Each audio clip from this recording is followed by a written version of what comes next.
Good evening, everybody. I just wanted to make a quick announcement or a reminder to take the opportunity to practice generosity with your merit boxes.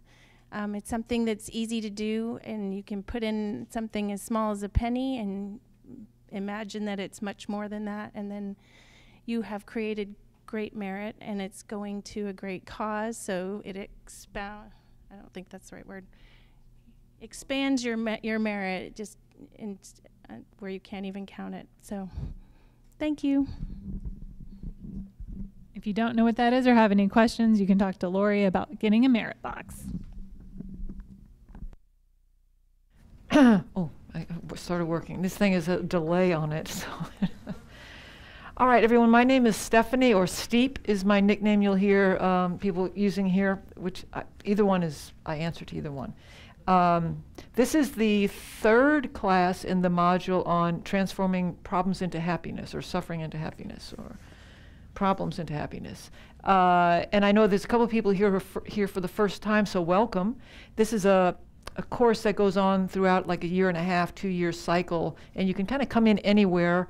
We're kind of at the getting closer to the end, so please feel free to stay and talk to some of us if some of the things we said don't make any sense. But I try to review as much as I can without boring other people to tears, so it's always an interesting balance. But please feel free and ask questions and stick around afterwards. So what we do in the beginning is we are trying to see which way to do it. We're going to set our intention first by saying this this prayer, which in Buddhism, a lot of the prayers are also meditations. And I remember in the beginning, I'd be really kind of confused about the prayers. What exactly are these? And this teacher said to me, the whole point of the prayer is to make the prayer and your mind the same thing. So that's what the prayers are about. We're trying to change and train and transform our minds, and that's what the prayers are meant to do. So they're kind of like a guideposts on the highway, and they're helping you train your mind. And as Geshe used to say, he said his favorite expression that I taught him when he lived with me was, can't hurt. So he used to go around saying that about a lot of things, like, well, prayers can't hurt. So so that if at minimum it's not going to hurt, at maximum it trains your mind into becoming the same thing that the prayer is. So we're going to open to what page, Aaron? We're going to say the 4 immeasurables together. And 34? Okay, thank you. So first, this is helping us set our intention, which is why we say this prayer. And so in Buddhism, it's all about the thoughts that count. It's the thoughts count. That's why we spend so much time on our mind, because thoughts count. It's actually the thought that counts. So in the beginning of something, in the beginning of your day, certainly in the beginning of something like a practice or a conversation about Buddhism like this is, we try to set our intention as high as we possibly can. So it may be your intention today is really to get more information to see what you think about all of this. That's totally fine. Then you think about, well, if I reach that goal, if I learned something that helped my mind fill in the blank, stay calmer, learn more, whatever it is, how is that going to affect me as in the future? How is it going to affect the people around me? So you're trying to kind of increase your intention, whatever it is, so that it becomes bigger and bigger and bigger, and you understand kind of the interconnectedness of even that, even setting your intention. And so with that little introduction, we're going to say the 4 immeasurables, and I'll say one line, and we'll talk about this maybe on the last day of class a little bit more about the 4 immeasurables. Yeah, we'll talk a little bit, because we could talk for days and days just about 4 immeasurables. But in a nutshell, we're trying to remember all beings, not just the beings that we know or like or don't like, but all the beings that are, on this planet, the ones that we can see, the ones we can't see, the animal beings, the bug beings, the invisible beings, just all beings. When we say all beings, that's what we mean, including ourselves. We're in that group. All right, so I'm going to say each line. Please say it with me, and then we'll pause just for a little bit to think about what we just said. May all sentient beings have happiness and the causes of happiness. May all sentient beings be free from suffering and the causes of suffering. May all sentient beings be inseparable from the happiness that is free from suffering. May all sentient beings abide in equanimity, free from attachment for friends and hatred for enemies. Okay, and so now, especially since it's a Monday, we take some time to do a meditation just to be here, clear out Monday, all the stuff that's going on in our minds. We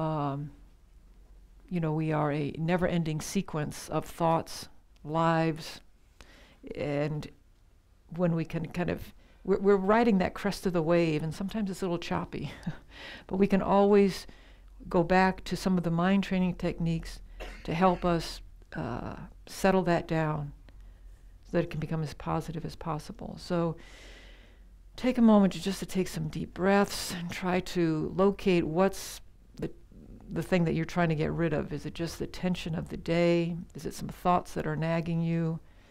Is it fatigue? Are you fighting a cold? What exactly do you need to let go of? And we're going to be exhaling that.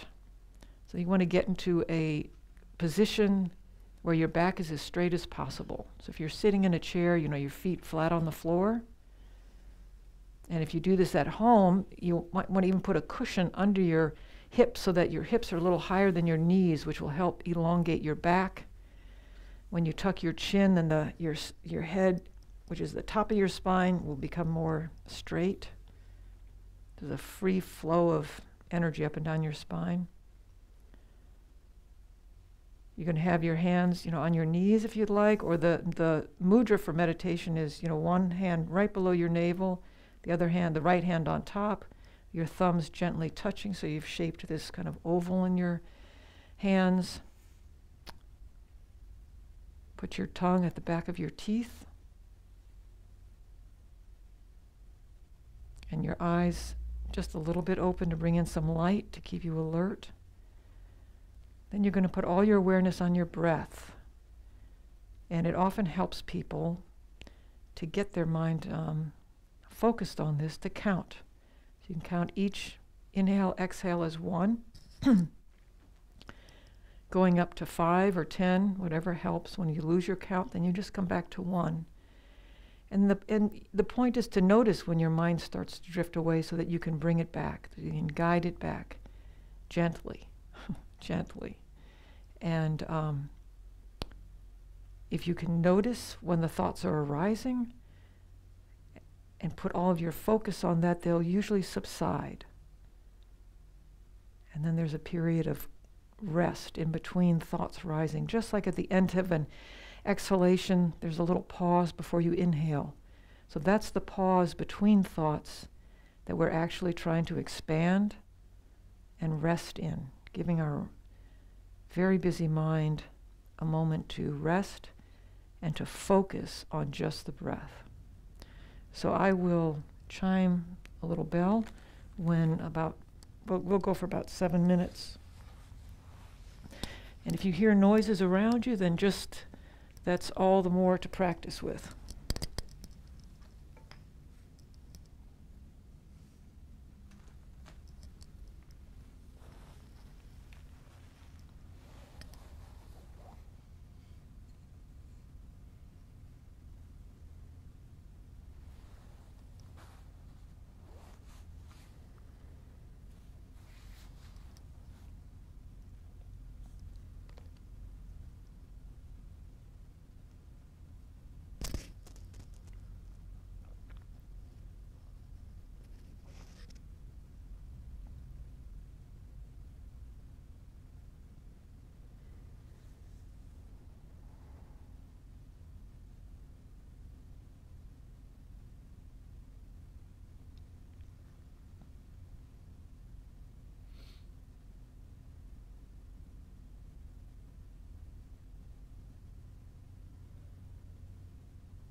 Okay.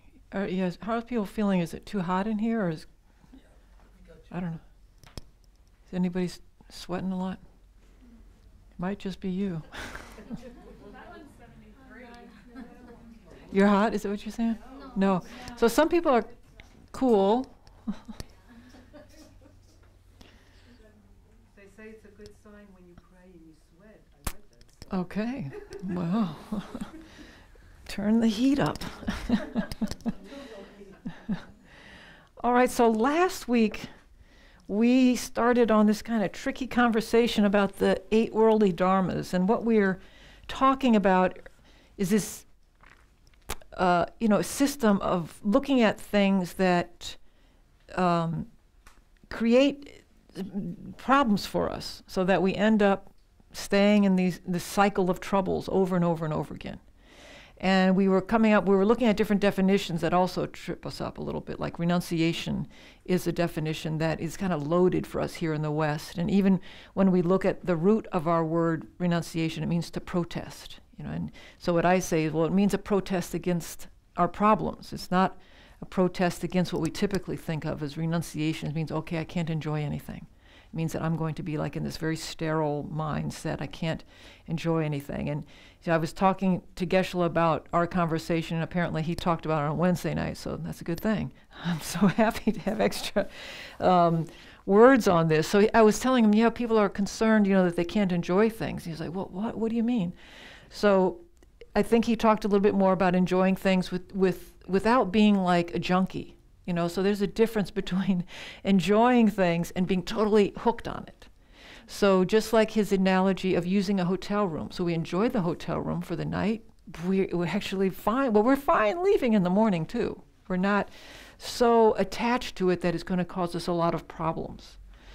And so there's ways that we can continually remind ourselves about trying to develop that mind state. It doesn't happen overnight. It's not, we're always going to be, until we're really free of it, we're going to be feeling where we get tugged. And so that's why these pairs of things are called the 8 worldly dharmas. And we spend 99.9% of our time involved with them in some way. And it's not that these things are inherently bad, and we'll go over these in a minute.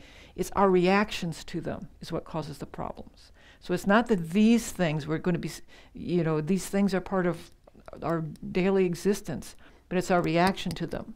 So I was looking up something on one of my calendars. It says, yes, we're immersed in these, and that this is what keeps us here in this cycle of existence, is our reaction to these things. And so that's when this book that I think a lot of you have now, Transforming Problems, if you don't, it's just free out there. It's for donation. Isn't that correct? I mean, this is... No, it's in the bookstore now. Is it? Okay. It looks like, because that one's so old, it looks different. Oh. Well, I'll get it. Okay, well, this one was free. Happy to share it. The Lama Yeshe had published a lot of books that Lama Zopa Rinpoche wrote and then just asked for donation. So we'll see if this version is part of that. It's changed, okay. Anyway, I'll read some of it tonight, to just a couple of sentences out that'll help us with this.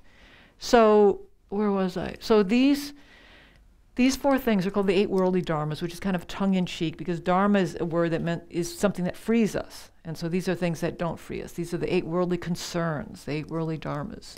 And pleasure and pain is the first pair. We spend half of our time seeking pleasure and half of our time avoiding pain.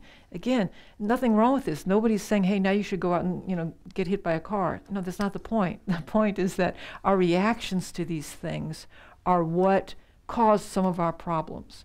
So think about something that was pleasurable for you, some event, some day, some experience that was pleasurable, and then what turned that into a not so pleasurable event. What was it?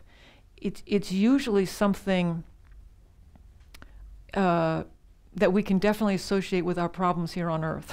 So I remember when Geshe-la when he first came to this country, and if you're here for the first time, when I say Geshe-la, he's our resident teacher here, and he lived in my home for 9 years while I was teaching him English and how to drive and how to type. And things like he wanted to know what the Vietnam War was. When he went to the Vietnam War memorial in Washington, I brought him and his friend there.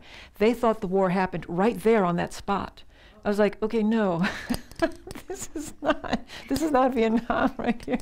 It was just so interesting to me. They were like, all these people died right here? I was like, no, no. So anyway, he wanted to see some documentaries about Vietnam. So we did. And in this one documentary, he still talks about it here at the center. This man is gone back to Vietnam, and the man was saying, he had been a soldier in the war, and he was saying, wow, this is such a beautiful country. And just was really marveling at just the beauty of the country. And Geshe-la said, yeah, he couldn't see that before because of the war and because of, the state of mind you're in when you're in a war. So the country hadn't, changed its landscape, but the landscape of his mind was completely different because now he wasn't worried for his life. So it's that. That's an extreme example. But, say you're in this beautiful country and you're having a lot of joy. You're really enjoying your vacation, and then suddenly a war starts. Your mind state is going to be very, very different. And understandably so. So I'm giving you like the most extreme example. But one of the things to start looking at is when something shifts from one of these to the other, it's usually because our mind has shifted because we're reacting to something or we're trying to hold on to something. So here's a much more simple example. Last time I was telling you about my father, who I talked to this weekend, who lives in England, and he misses the warm weather here. And when he does have nice weather, and this is not just because he's an old man, this is exactly how he's been his whole life, he instantly starts missing that this is not going to last. That he just starts really, really obsessing and making his life miserable because the warm weather or whatever pleasure he's enjoying is not going to last. So that's exactly what we're talking about, that he is holding on to the pleasure he's experiencing from that warm weather, and it's that reaction to the pleasure that is causing his problem, right? The other person next to him, who, for them, they're having a heat wave in England right now. The person next to him is suffering because it's so hot, and how long is this going to last?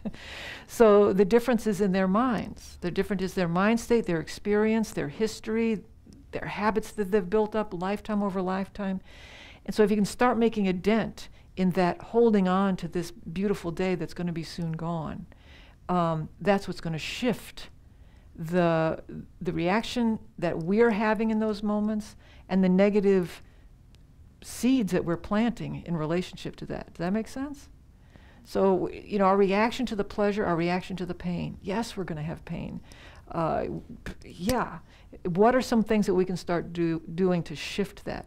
What are some very simple things we can do? I mean, that to me seems to be what we talk about here all the time, is what can we do? What other tools we can put in our toolbox so that when some of these things arise, we have something to start making a dent in it, right? All right, so the next one is gain and loss. These are they look pretty obvious on the front, but start digging and start looking at your life and how they come up. What for you is gain and loss, and in every situation, going to, just going to the store. Fame and disgrace, and we were talking a little bit about last week about how this is different from the one below it. And so what I came up with this idea though, fame and disgrace, you may not ever even hear, but praise and blame, you're going to hear somebody say that to you right then. If you're being blamed for, leaving the door open and letting in all these bugs or something, right? Somebody's blaming you and criticizing you. Nobody likes to be blamed, even if it is your fault. It feels terrible, right? Nobody's usually looking forward to, oh yeah, lucky me, I'm going to be blamed for this. We are hoping that people will praise us. Great job, great job. Fame and disgrace is just a little bit bigger, so it's your reputation, how people think about you. They might not even say anything, but we don't want to have a negative reputation about something. Something's disgraceful. So we try to avoid that at all costs, and we do a whole lot to try to get this and secure it, and then when we've got to it goes on and on and on. So usually the people who describe, it's one of the kind of the psychology behind some young athletes who are hungry, but they're not really expecting to be, this champion. And then when they get to be champion, now, oh my God, right away they've got to defend it. You know, I mean, you don't even get 1 minute to celebrate because everybody's already asking you, how are you going to defend your championship? So it's that, you know, that hill you climb, and then you have to do everything to preserve to stay up there. All right, so any questions about that? Because we're kind of in the middle of that last week. And the other definition, I just wanted to go over 2 others, because a lot of things you'll be reading use these terms. You know, is this again, that renunciation. The definition I gave last time is it's to give up suffering. That's the easiest way to think about it.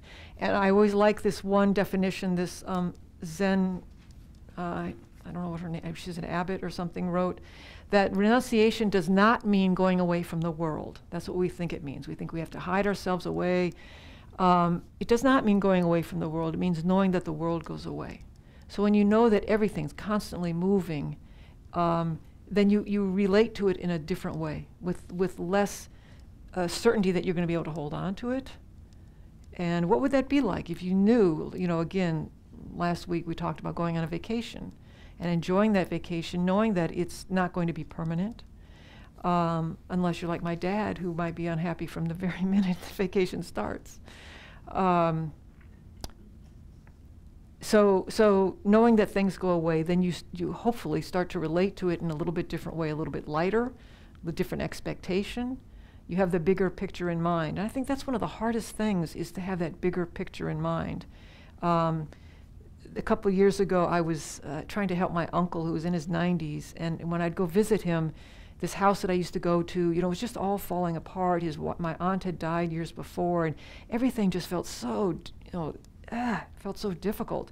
And I remember asking Geshe-la, like, what is the antidote to my suffering around all this impermanence? So we're meditating on impermanence all the time. We try to use impermanence to help us, but I was like up to my ears in impermanence, and it was like not helping. I was just, you know, it was hard. And at the same time, I was caring for my elderly mother who had dementia. So I was just like overdosed on impermanence. And he said, oh, well, that's just one part of impermanence. You know, you are deep in the meditation of that part of impermanence. The antidote to being upset by impermanence, or freaked out by impermanence, or scared by impermanence, is to meditate on that things arise. You're seeing that things decline, but things also arise, and they can only arise because of impermanence. So your future Buddhahood can only come into existence because of impermanence. Our eyes trick us. You know, I'm only seeing my uncle in his last year. I'm not seeing where he's going. I have no idea where he's going. But I can try to use some techniques to help myself so that I'm not just in constant state of grief, you know. There's things that we can do. I remember coming up with this analogy for myself that, like, if a Martian landed on this earth and saw a woman in labor, the Martian would be so freaked out. Oh my God, what is going on? You know, there's this screaming and blood and so much pain. But we don't have that reaction because we know what's around the corner. If this is going to be a safe delivery, there's going to be a child, everybody's going to be happy. Even this woman who's in so much pain is going to be really happy. But this Martian has no idea. They've never seen around the corner. And so, likewise, I don't really see around the corner. You know, I have to use my intelligence to study these things and understand this river continues. And so that when I'm stuck in that whirlpool, I'm not taking it on blind faith, I'm taking it on conviction that one thing leads to another, that things arise. And so I can try to then get unstuck from this sadness of decline. So, I don't know, I kind of went off on a tangent there, but hopefully it'll help. And then the last definition is on self-cherishing, because you'll see this a lot, especially in the Transforming Problems book. And as I said last week, that definition, that word used to really bother me, because cherishing is such a lovely word. It just sounds like self-love, and what's wrong with self-love? Well, what they're saying is selfishness, and I have never heard a time when selfishness was used that made me feel good. You know, selfishness does not equate to the same thing as self-love. or self-esteem or self-anything. It's, selfishness is it's 100% negative. So when you're reading these things about self-cherishing, what they're really talking about is selfishness, that you have excluded other people into your view of whatever it is. And that's the mind state that you're trying to weaken so that some of these other things can grow. It's this big fat weed in your garden, and you're trying to get it out as much as you can, and hopefully eventually by the root. So that's my list. Okay, I was going to read you something in here that gets to two of those things, and then we'll look at the homework that we did. So on page 9,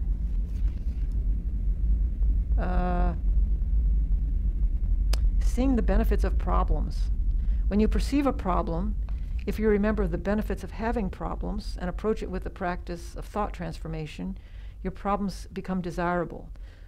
Instead of hindering you, your problems become good and useful. That is a high bar. But what is it that we can do? When we see problems arising in our life, this whole point of all this book is to start seeing our problems differently. I remember Rinpoche saying, we'll see them like ice cream.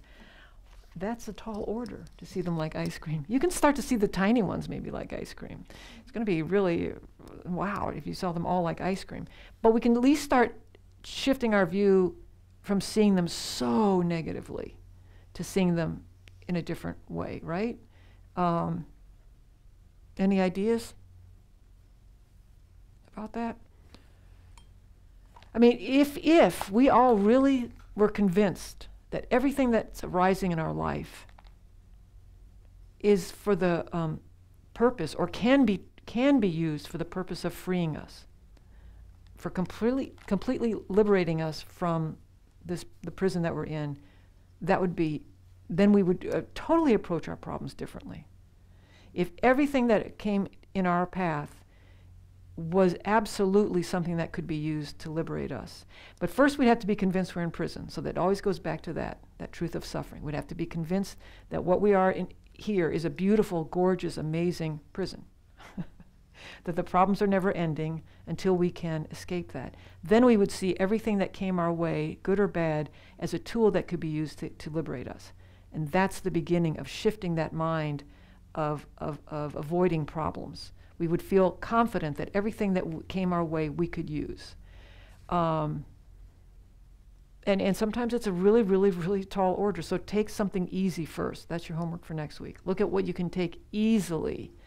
So I'll tell you the difficult one for me that then I shifted. And so part of this you'll hear in this book, you'll read in this book, is looking at, well, what can I do? There's certain things you just can't change. I can't change the fact that my mother had dementia. There was nothing in the world I could do to change that. When I finally realized that, life got a lot easier. Then I learned all kinds of tools I could use to help her. But if I was going to try to resist that problem, everything got worse. And I started to realize how worse it could get when I joined this caregiver group, and they were letting us know that caregivers often die before the people they're taking care of because it's so stressful. So that wasn't going to be a good thing. So maybe there's something I need to do to start shifting the way that I'm looking at this problem. So getting in more help, Then also I had 2 siblings who were not doing anything. They weren't coming to help me at all. So, okay, I can rail against that, and I could.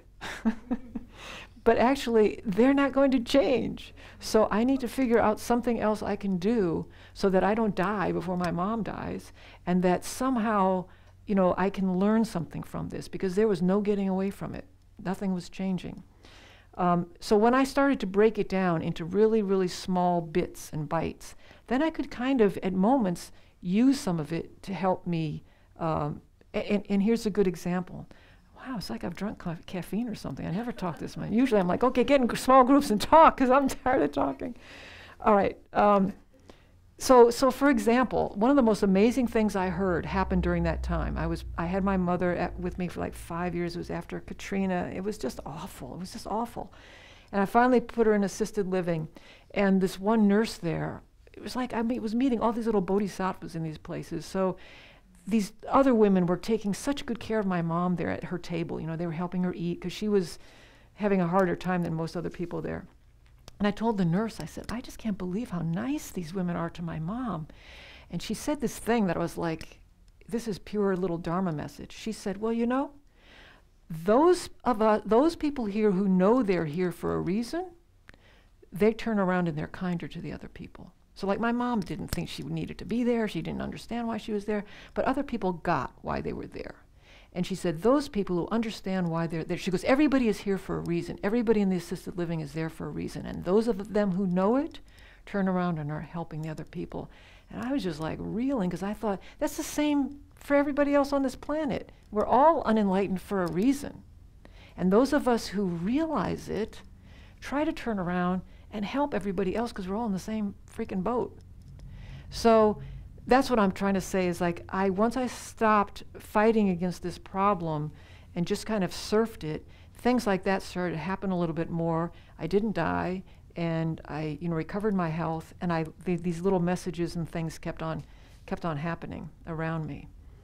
But what we need is a really big toolkit to use, because the problems are just never ending. And then we're the only ones who can decide. I know in Buddhism, sometimes it's very confusing in the beginning, like, well, wait a minute, what practice am I supposed to do? There are sequence of paths and the whole path to enlightenment, but you're the only one who can decide, oh, this time I need this practice. Right now, that practice is not going to be helpful, because all of the practices are meant to empower you and free you. None of them are meant to freak you out. So if you're getting freaked out, then okay, this is the wrong tool. I need a different tool. Sometimes you're going to need something that kind of wakes you up. Sometimes you're going to need something that calms you down. So you're the only one who can really know that. What antidote is the right one to use when? So if when I was doing all this caregiving, if I started meditating more on impermanence, I think it would have just blown up my brain. I didn't need that. I needed some of the other meditations at that time. So it's like that. Okay, I want to read you one more thing, and then we are going to get into groups. So we can talk about the homework. So on page 52 of this book, and Erin, is this similar? Okay, I just don't want to be telling you pages that are not in your book. It just has a different cover now, and it's available in the bookstore. I actually have that one, and it does have a price on the back. But that one looks very much, the cover of it looks very much like the things that are in the Lama Yeshe Wisdom Archive, which I'm just going to plug that for 1 second. Yeah. They're all by Wisdom Publications, but there is a set of books that are free that are in our lobby. They're for donation basis. And so a lot of things written by Lama Zopa Rinpoche and Lama Yeshe are in book format and offered by the Lama Yeshe Wisdom Archive, and you can just get an envelope, donate what you can there. So not this particular book. This one is available in the bookstore, and it looks like this now, and Kevin would be happy to help you purchasing this book. But the pages appear to be the same, and all the chapters appear to be the same. Okay, great. Thank you so much.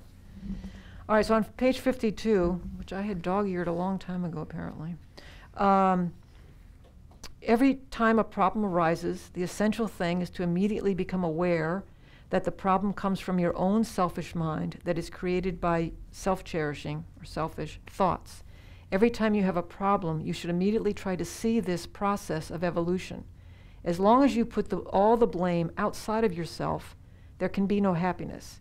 In reality, all the difficulties in life come from these thoughts, these negative thoughts. Furthermore, so let's stop there. So then, how do you handle that? There was some quote that I was memorizing at the time, and I was sitting on an airplane getting ready to take off, and I'm not a big fan of flying, but I was there, and I was going through these things, and I got to something about self-cherishing causing all these problems, and I stopped, and I was like, well, how is that causing my problem right now? I'm not on this plane, my discomfort with flying, how is that causing a problem? And all of a sudden it hit me. I was like, well, everybody else on this plane has something going on in their life, and I am putting 100% of my attention right now on my own fear. And I can't really explain what happened, but it shifted everything because I felt just so much more connected to everybody. It was like, if we're going down in this plane, we're all going down together, which just, it sounds really weird, but it made my fear disappear for some reason. I just felt like we were all in this together. Why was I spending all of my time on my own little worries? It's made me look around. There was a kid, there was this person who, she was nervous. Everything just started to lift, just enough to give me some breathing room away from my fear. It didn't magically disappear. But that's what we're talking about. That's how the shift from that selfish thought, even when it doesn't feel selfish, I'm not hogging the seat, I'm not, doing something really rude to the stewardess. I'm just sitting there minding my own business, but my thoughts were 100% causing a lot of my own stuff. So it's that kind of thinking to just start to disentangle this a little bit. And so that gets to the first stanza of the 8 verses of mind training that I asked you to start memorizing. So I just want to read, I know there's like 3 million translations out there. Who has one from the one, do you want to read it again? The one that we currently have? Because this is the one you all will be memorizing.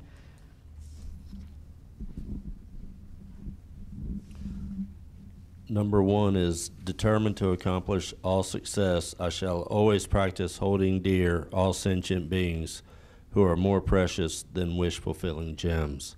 Okay. What was the one that you had? You've already memorized a different one? I'm putting you on the spot. All possible benefit, the most possible benefit from all sentient beings who are more precious than a wish-fulfilling gem. Okay. I shall hold them most dear. All right. You can say it again into the mic if you want. This is for the people at home, by the way, if you're new here. Determined to obtain the most benefit from all sentient beings, who are more precious than wish-fulfilling gems, I shall hold them most dear. Okay.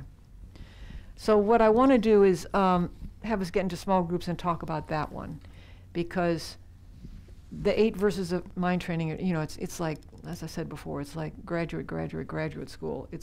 And I know that there's ways that people kind of misuse it. Especially the first verse is meant to do exactly what I just talked about, to kind of loosen our self-focus. It's not meant to make you a doormat. That's one of the ways we kind of misuse this kind of thinking. But it's meant to shake up a little bit of that selfishness or that such self-focus to realize the beings around you and the opportunity that they provide you. So I remember when Geshe would talk a lot about our liberation is only because there's other beings. That was really hard for me to get my head around in the beginning, since I'm such a solitary creature. I was like, what do you mean? What do you mean? But I get it now. But it's really only the problems and the good things that people are bringing us that is going to allow us this chance. And so recognizing that, we hold them very, very dear.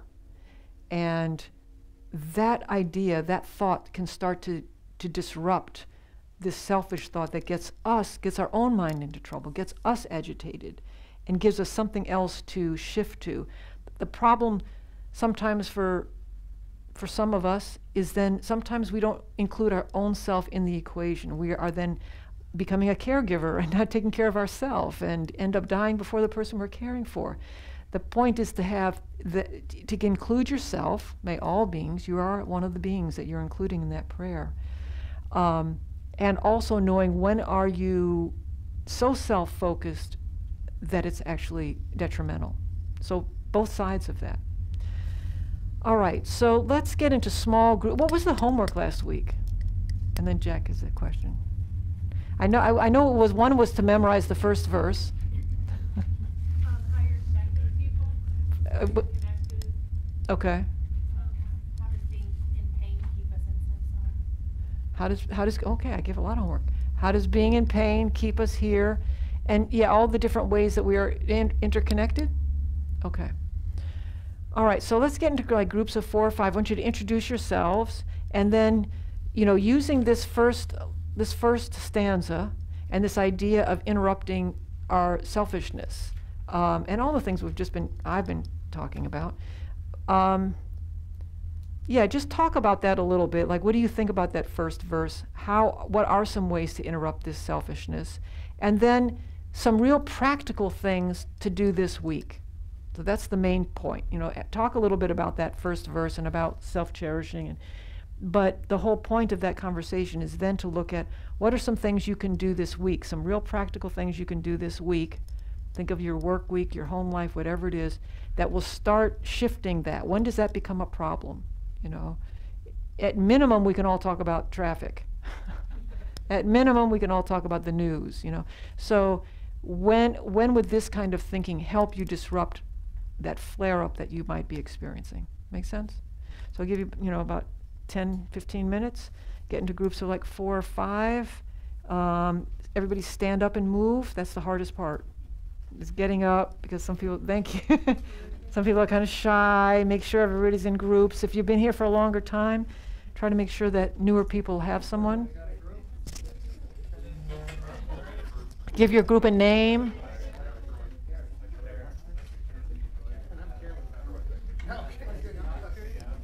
Do you all want to join that group? Aaron, there's.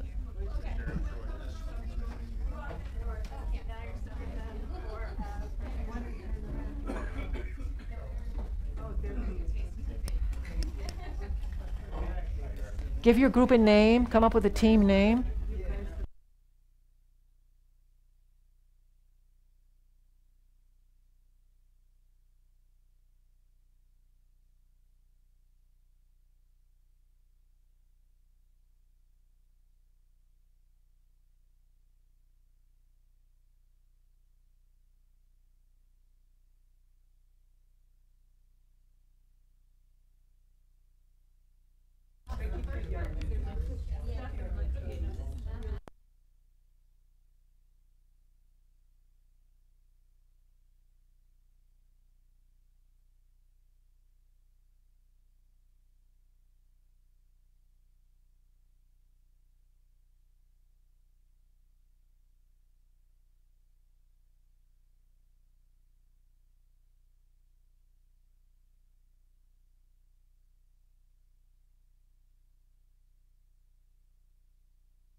take a couple of minutes to finish up.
Okay, and take 1 minute to wrap up so you can come back to the larger group.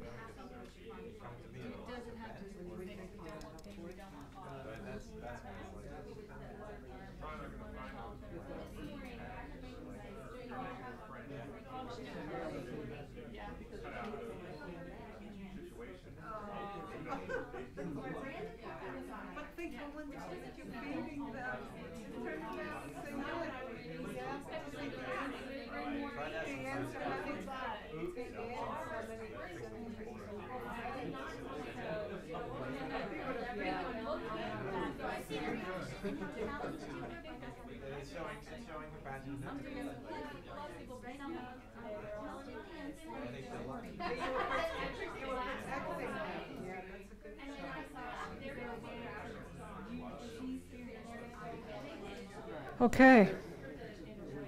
Where's my bell?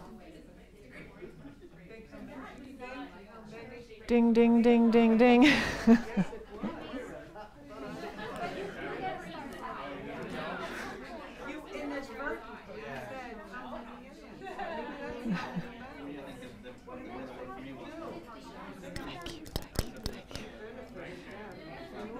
The movie's starting again, and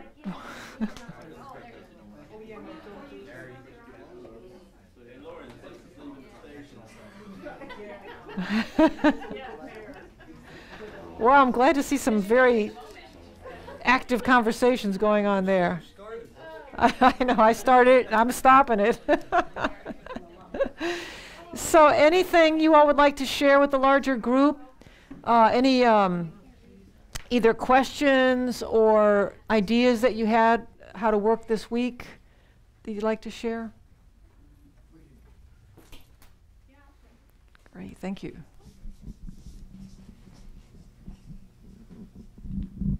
So a couple of things our group talked about was how we pick up negative thoughts from the news or people. And one of the things we could do is maybe stay a little bit away from the news. Mm-hmm. And maybe just for a bit, stay away from a negative person, perhaps. Mm-hmm. Okay. We also talked about how you can stop your mind from doing all the stories, perhaps maybe setting intentions at the beginning of the day, and then reviewing at the end of the day. Great. What else did we say? Oh, yeah. Somebody mentioned, like, when you're in the moment and you have a story going on about a person or something, to stop it would be to physically feel what's around you. You know, maybe put your feet down on the ground and really ground yourself. Right. Whether, even if it's a good thing, like a happy day, or somebody's mentioning a wedding, don't miss the day. Put your feet down and feel that moment and stop, you know, be in the now, that kind of thing. Right, use our bodies. I mean, we're in them. And just sometimes just going back to the breath, you know, like during something that's upsetting or happy or whatever, realize, well, I'm holding my breath. It's kind of ridiculous. I can actually, you know, lower my center of gravity and feel my breath while all of this is going on. Yeah. Any other strategies or thoughts or?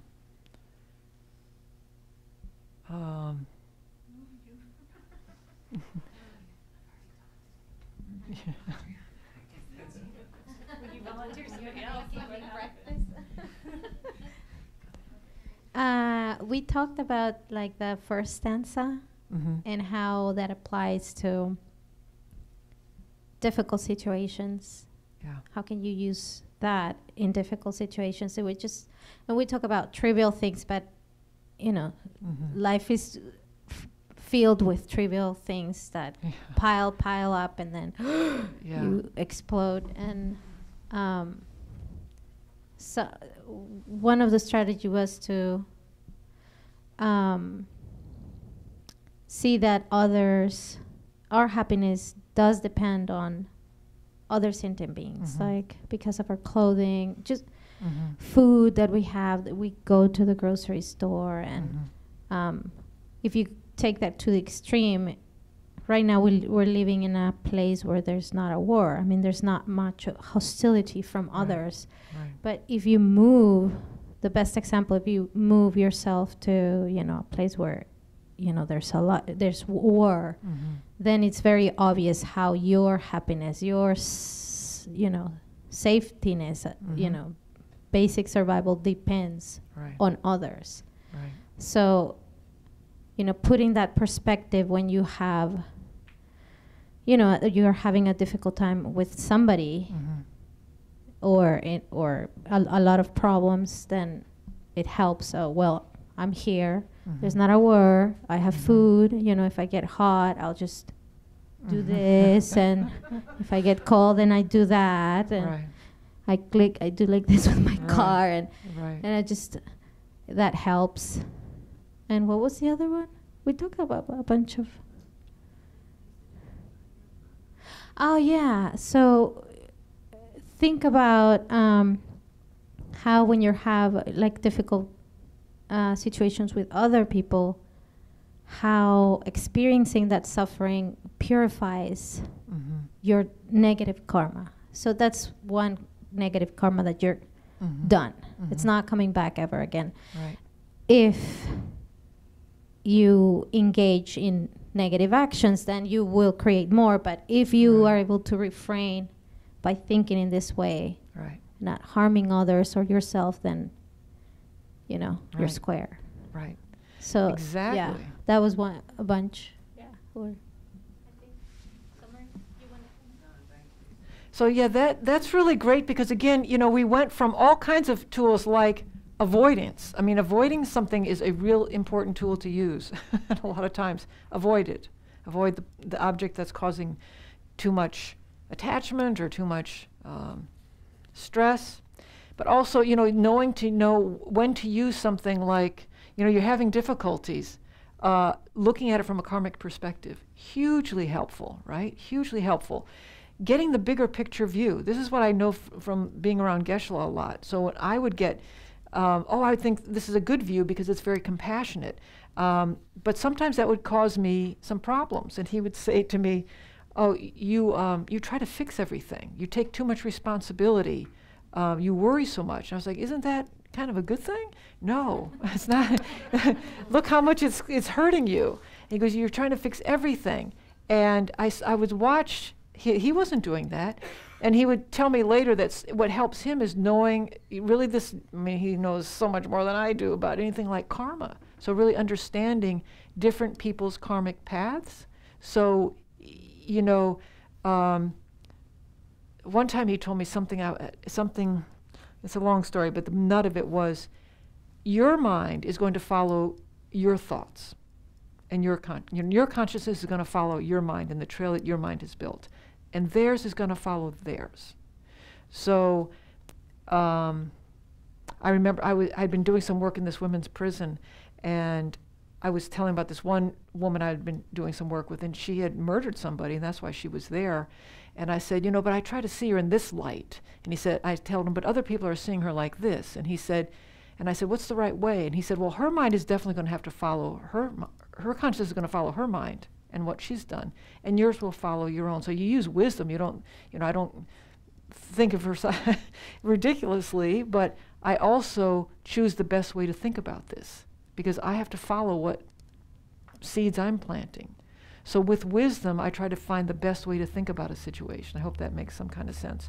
But he would also then, you know, if there's something sad, do what he can do, but not get so sunk into it that it's ruining his peace of mind. So looking at something from this larger perspective, for me, helps me on a daily basis with all kinds of things. It doesn't blind me to what's going on. I feel like it keeps me in the perspective that you all were just talking about. So trying to use that. And then we talked a little bit about the story that we get going in our head. So there's this exercise. You know, you see yourself, let's see the best way to do this. Let's say you're driving down the highway and there's this car coming like across the lanes and you're honking to try to let it know, like, you know, stop, get out of my way. It's coming right across the highway towards where you are. And you're doing all this, and finally you have to back up and slow down and stop, and you see that the car is empty. But before you see that it's empty, you probably have a lot going on in your head about this idiot who's cutting everybody off and causing all these problems, and who the hell they think they are, and, you know, maybe there's a bumper sticker on that car, and that just fuels your thoughts even more, right? But then you see the car is completely empty. There's no driver in there at all. The whole story changes. What you do doesn't change. What you do is you slow down, you stop, you do whatever to get out of the way of danger. That's the exact strategy to try to use with whatever problems are coming your way this week. There's no driver in the car. There may be, but your responsibility is in your car. You're the only thing that can control your thoughts. And so if you take the story out and the personality out and just see that other car, that other person is kind of empty of that story that you're creating, then you will do what you need to do to protect your car. Your car is still important. You know what I'm saying? So try to see if that applies to anything you're doing this week. I try to do that with a particularly challenging person at my job who likes to bait me into these conversations. She's been successful. So now I've had to learn, when am I going to learn? It's not helpful. So I can just see, I can see her kind of like that driverless car. Like, oh, here comes, she's going to try to bait me. You know, here it comes. And just, she's my true spiritual teacher. She even has the same first name. Yeah. There's like 3 of us. Yeah, there's like 3 of us in this little tiny area. When somebody says Stephanie, we're all like, I just tell them to call me Steve. It'll be a lot easier. All right. So this week we're going to practice we're going to memorize the second stanza. And, you know, this should help you with all the things we've just been talking about. So this translation I'll read is, whenever I'm in the company of others, which is going to be most of the time, I will regard myself as the lowest among them, and from the depths of my heart cherish others as supreme. So that second line, I'll regard myself as the lowest among them, is really, a trip for us. And it doesn't mean, you'll hear, you can Google like His Holiness teaching on this text. And maybe I'll try to bring in a clip next week. It doesn't mean that you're lesser. It doesn't mean that you're unworthy. And if you have, struggled with that, then definitely do something with this to change that. It's not meaning that you're not important or you're a doormat or you don't count. It means that you will cherish them. So imagine you're in a room of strangers, and in your mind then you try to see all of these people as people like the dearest people in your family. How would you act if these were the dearest people in your family? That's how you're going to be trying to see them all. You still try to do it with wisdom so that you stop the car when you need to stop the car and not get hit. But you see them differently than you would if you weren't cherishing them. Does that make sense? So practice that a little bit. See if that works. And then try to memorize those first 2. They get more difficult as they go on. Yeah, Jack.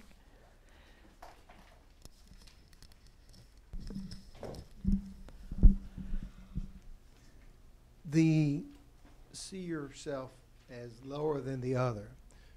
A retreat I was in focused on that a lot, which is it does not mean that at all, but it means that you are no better than someone else. Right. So that we can learn from somebody that maybe we're in a different position, but they can be our teachers just as well. Right. So whether they're here or here, But when we Westerners think Right. the lowest of all, Right. it's a head game that we don't want to go to. Mm-hmm. Yeah. Has a negative connotation. But yeah, it's I think the emphasis really is on the cherishing of the others. You know, it's cherishing them as though these are your most precious family members. If you can do that, how would you respond when you're in a room full of those people? You know, you have a lot more space in your heart and in your actions. You're not using your sharp elbows as much. That's what it's meant to help us do, is really to change how we view all these beings, you know. So thanks, yeah. Wow. Ask Jack any questions about these first two. You are in a retreat about these, so yes, that'll be a great resource for us. All right, so we're going to wind up now. Next time when we come in, we're going to be again, we're going to try to get through at least half of these 8 verses. And next week, we're going to do a little more meditation on Tonglen, since that's part of what we need to cover this time. So what the homework is to memorize those first 2, to use that thing that you talked about in your groups this week and take notes and see how well it worked, or what did you adjust it, or what? Because that's really the whole point of all of this, is to make it practical. To make it practical for how you work in your everyday life. Because that everyday life and all the details that we were just talking about is exactly the things that will help us to get rid of our bad habits and eliminate our suffering. It's nothing different than that. You know, I was listening to this song on the way over here, or this man singing to this person he loves, but he's not going anywhere. Meaning, even lifetime after lifetime, he's like, "You'll always find me. I'm right here. Where am I going to go? I'm not going anywhere." I thought, wow, what if we could really think like that? What if we really believed that? I think we would change how we're operating. I forgot where that was going, but it was attached to something before it. So, yeah, use everything and take notes. Oh, that's what it was about. He said, yeah. It's this. I remember Geshe saying, you know, we think of enlightenment as some other place that we're going. He goes, it's no other place. It's, you know, it's right here. It might look different because we would have different ways of seeing things, but it's not this other planet over there, this other sphere over there. This, you know, we are in the same subway car stuck. You know, lifetime after lifetime until we can get that train moving, and then that's enlightenment. So yes, take a minute to wrap up. Just close your eyes for a second. And so in the beginning, we set our intention, and at the end, what we do is we recognize that all the actions it took to bring us here tonight, you know, just the act of getting in the car and getting here. Huge positive merit accumulated from your good intentions, from your good actions. You know, taking a minute to rejoice in your good heart, in your good intentions. It's a wonderful thing. On a place and a planet when so many intentions are not so well-founded, you take a moment to really rejoice in that. And then not only did you get here, but you participated, you talked to other people, you shared your ideas and thoughts. And so all of that, all these positive actions of your body, speech, and mind, you're now deciding where you want those seeds to blossom in this garden. You created them. You get to decide. And by dedicating them, this kind of guarantees where they're going to bloom rather than just randomly tossing them out the window. So you might choose that these seeds, these karmic seeds, will grow to help you eliminate all the habits, all the weeds that stand in the way of your complete enlightenment, so that you may be perfectly happy, find that perfect, complete happiness and show others how to do the same. And I'll see you next week. Okay. Good night.